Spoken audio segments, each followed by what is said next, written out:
Baby joy this morning for the Matildas team. Sam Kerr and partner Kristie Mewis have welcomed their first bubba. Let's get some more. Here's our entertainment editor, Peter Ford. Hey, Pete. What do we know? Well, it's lovely to be opening up with a happy story for a change. Usually things are pretty dark, but today is good news because Sam and Kristie have shared this news of the arrival of their baby son, and they've named him Jagger. I love that name. Isn't it a great name? Yeah. So Sam is 31, Kristie is 34. They've been together for about 3 years, and in fact, Kristie moved from the United States to move to England to be with Sam, and that is their baby joy news, which they're sharing with the world. So Kristie carried the baby, and this has all happened by way of IVF, and you can see the joy and the happiness on the faces there. Well, two of them. You can't see Jagger's face just yet, but I'm sure in time we will. So good news there. Great stuff. Congratulations to them both. You've got an update for us on the It Ends With Us legal drama.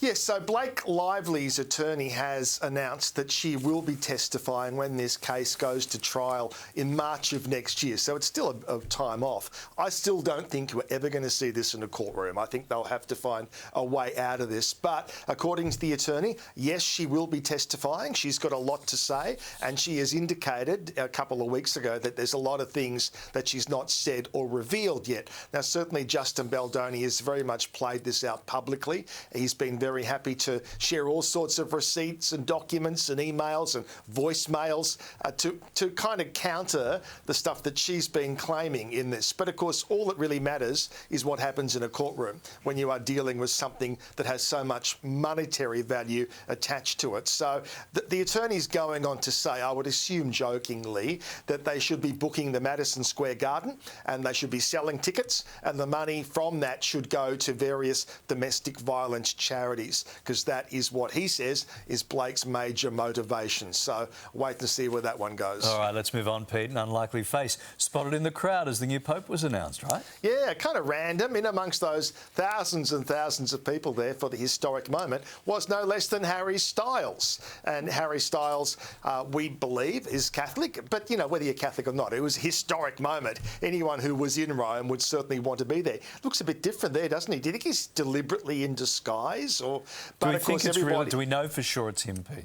Yes, we do know it's him, Larry. How dare you doubt anything that I would be presenting here on this segment? Very cool. Yeah, and the cap, people have thought, what's that cap say?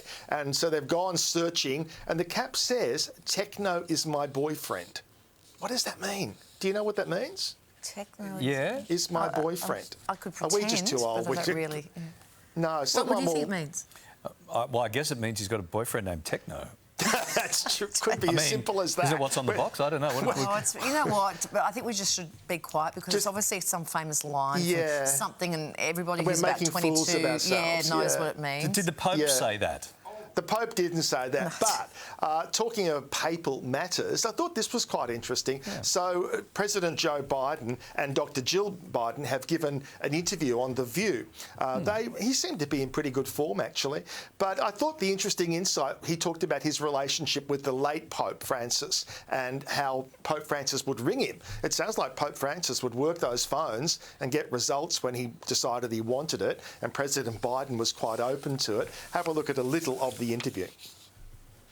He called me and asked me if I could do some things in Haiti and other places. He was very concerned about what we were doing, wanted me to push dealing with trying to work with the Russian Orthodox Church, a whole range. I mean, he was very engaged, and I trusted him, and I presumption me to say I think he trusted me. Yeah, so that's a little insight we didn't know. The Pope was working the phones. I wonder what other world leaders he was contacting as well. Exactly.